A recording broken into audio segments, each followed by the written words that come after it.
Hello, boys and girls. Welcome to another Bitcoin episode. It's been a while. As we said, we left our profits running. Our account is at around 600 USD in profits. In today's episode, we will follow the market and we will secure some profits. Remember, all profits go to our subs. I will try to answer all your messages, and again, thank you very much for your support.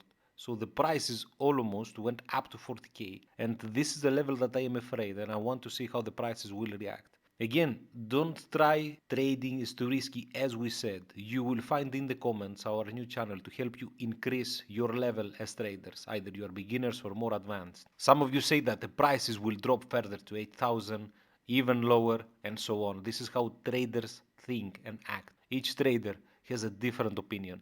90% are losing money in the market, and this is a fact. These are the numbers. I know we've said that several times, but trading is not for everyone. So what we do in every episode, we would check our CFTC report and our sentiment analysis. This is our new year for us, starting at the end of October.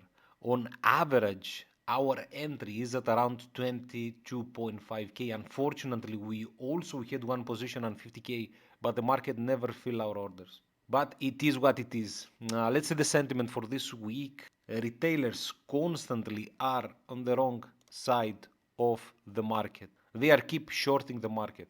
Commercials are heavily long in the market, so we still position well. 64% of them believe that the market will go higher. In the technical part, as I said, this is the third wave involving, so we will see higher prices. I will secure some profits at this area.